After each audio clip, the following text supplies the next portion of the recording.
तेरी मेहरबानी का है बोझ इतना, तेरी मेहरबानी का है बोझ इतना, जिसे मैं उठाने के काबिल नहीं हूँ, जिसे मैं उठाने के काबिल नहीं हूँ। मैं आ तो गई हूँ मगर जानती हूँ, मैं आ तो गई हूँ मगर जानती हूँ, तेरे दर पे आने के काबिल नहीं हूँ, तेरे दर पे आने के काबिल नहीं हूँ।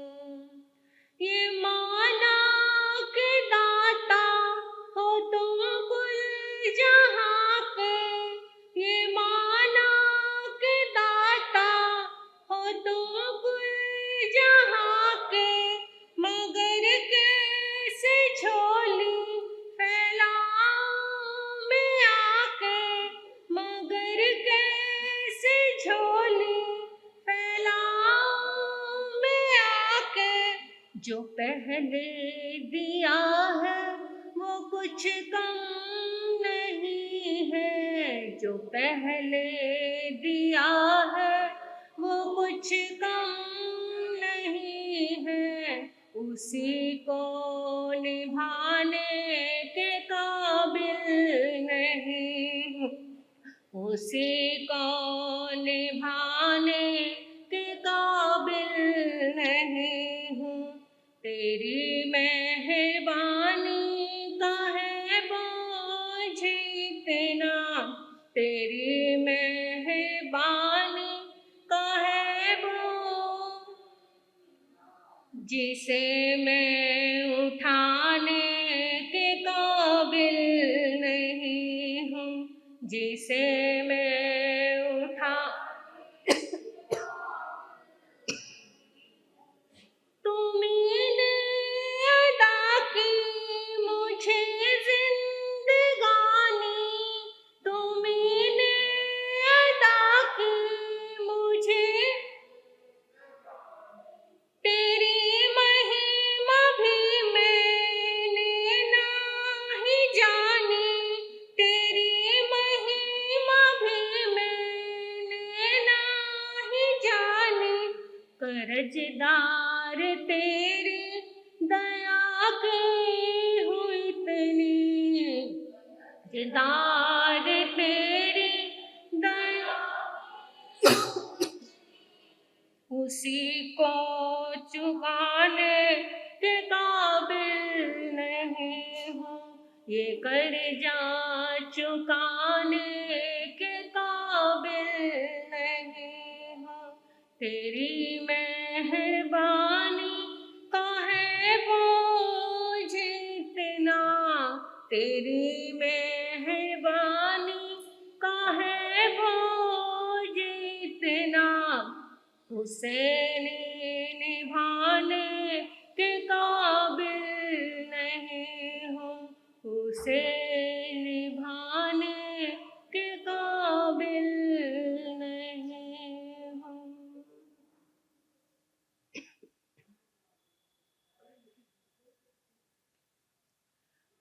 अहिंसा के पुजारी, करुणा मैत्री के मसीहा, परम पिता परमात्मा प्रभु महावीर स्वामी के चरणों में हृदय की अनंत अनंत आस्था के साथ वंदन करती हूँ, नमन करती हूँ।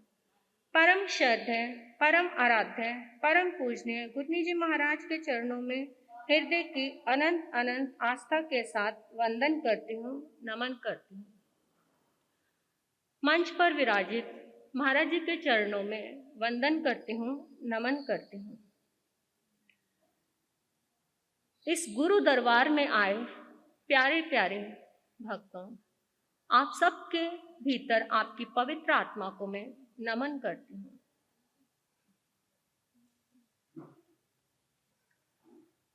कल आपने सुना था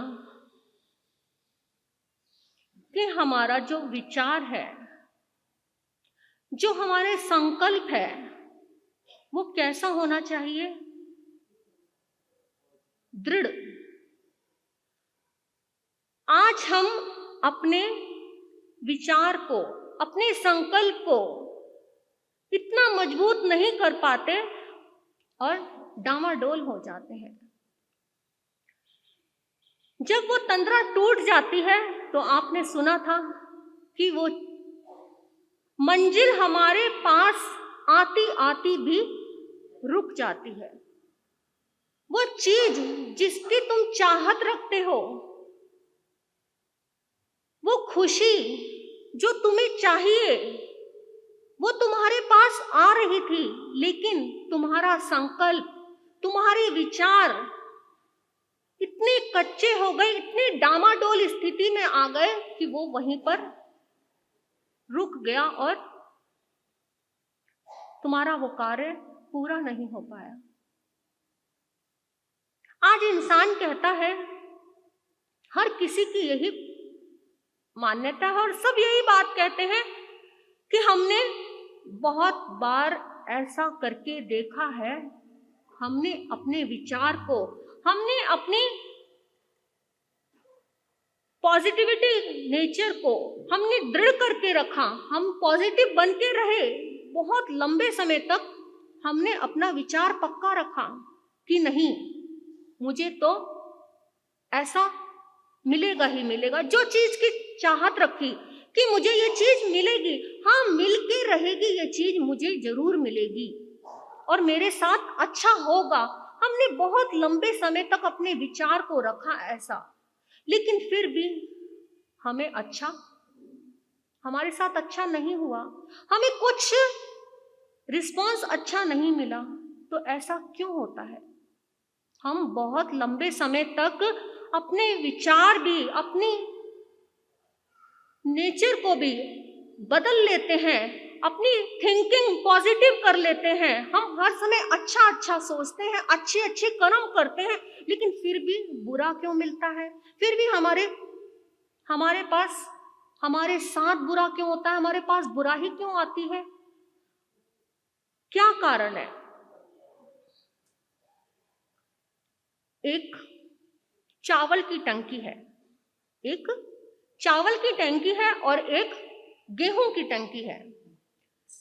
चावल की जो टंकी है वो अच्छे कर्म से भरी हुई है, वो अच्छे कर्मों से भरी हुई है, और एक जो गेहूं की टंकी है वो बुरे कर्मों से भरी हुई है। अब आपको चावल की टंकी जो अच्छे कर्मों से भरी हुई है, अगर आप उसको खोलेंगे तो उसके नल को, तो उसमें से क्या निकलेंगे? वो चावल ही निकलेंगे, वो अच्छे कर्म निकलेंगे। और गेहूं की टंकी को खोलेंगे तो उसमें से गेहूं निकलेगा, वही बुरे कर्म निकलेंगे। पर आपको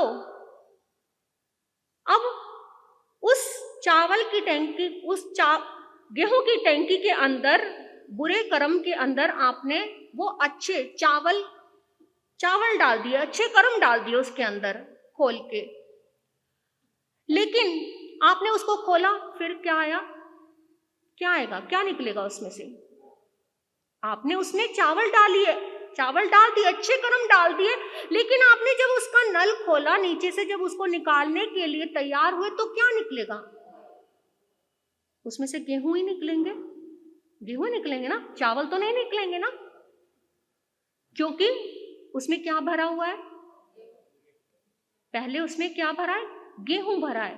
तो गेहूं उसके अंदर भरा है तो वो गेहूं ही निकलेंगे, वो बुरे कर्म ही निकलेंगे। जब तक वो गेहूं खाली नहीं होगा तब तक वो चावल नहीं मिल सकते। क्यों? अगर वो अच्छे कर्म हमने डाल दिए थे फिर भी वो बुरे ही मिल रहे हैं, क्योंकि हमने पहले बुरे कर्म इतने ठस के भर लिए हैं, इतने ज्यादा भरे हुए हैं वो गेहूं। जब तक वो गेहूं खाली नहीं होंगे तो वो चावल कैसे निकलेंगे?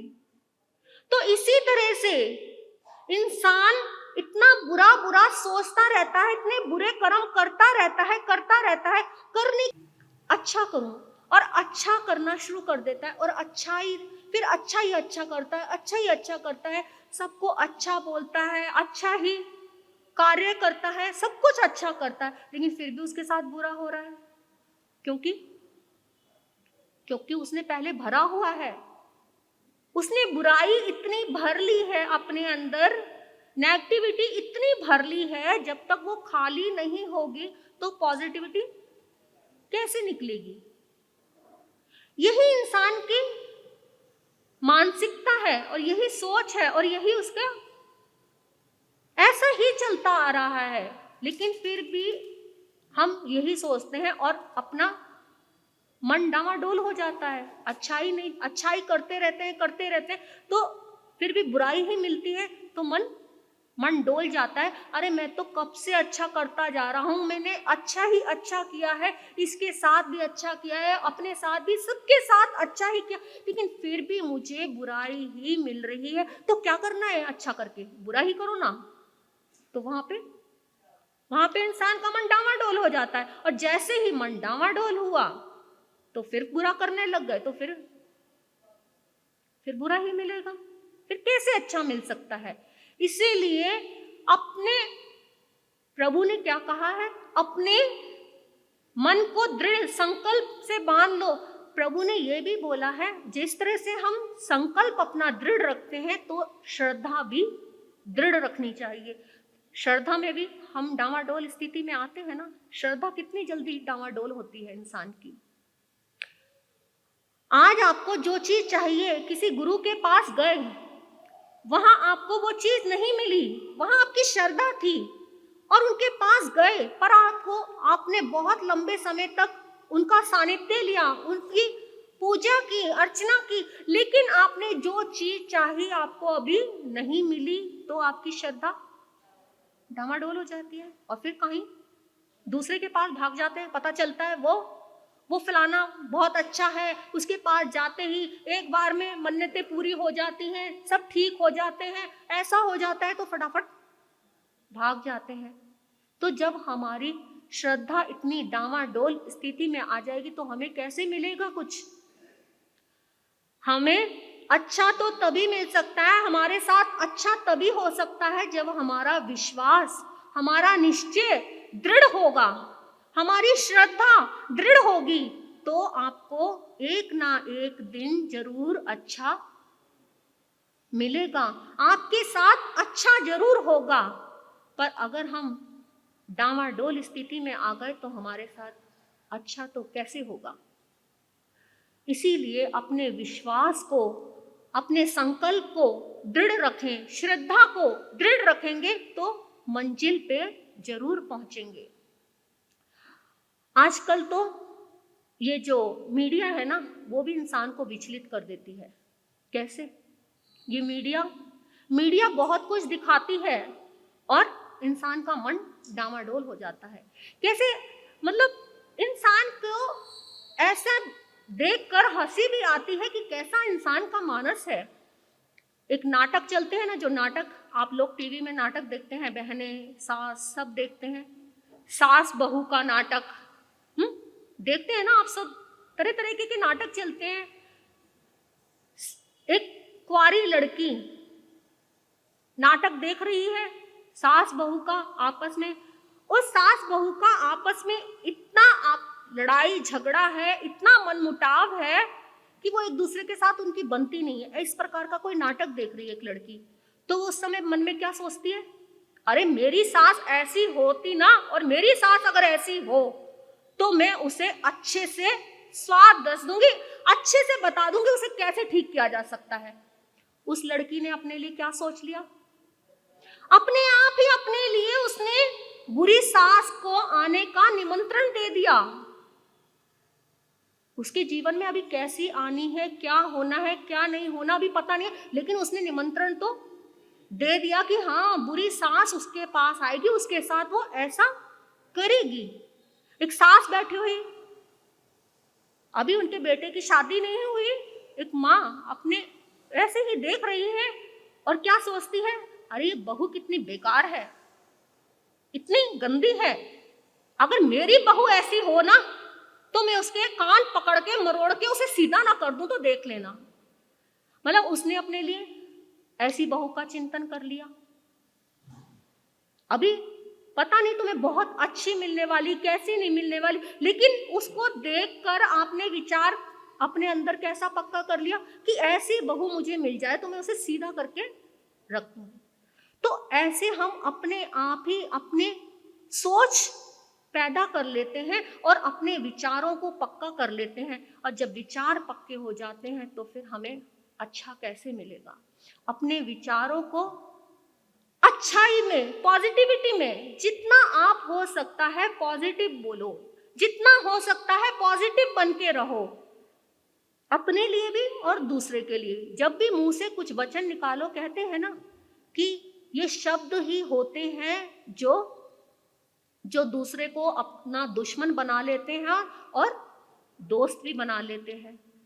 तो इन शब्दों को अगर हम सोच समझ के निकालेंगे तो वो दूसरे के लिए भी अच्छे रहेंगे और हमारे लिए भी अच्छे रहेंगे। और हमारी इसी प्रकार से अगर श्रद्धा भी दृढ़ हो जाए तो हमें मंजिल अवश्य मिलेगी, तो हमारा कल्याण जरूर होगा। तो इसी के साथ मैं अपने वक्तव्य को यहीं विराम दूंगी। बोलिए भगवान महावीर स्वामी की जय।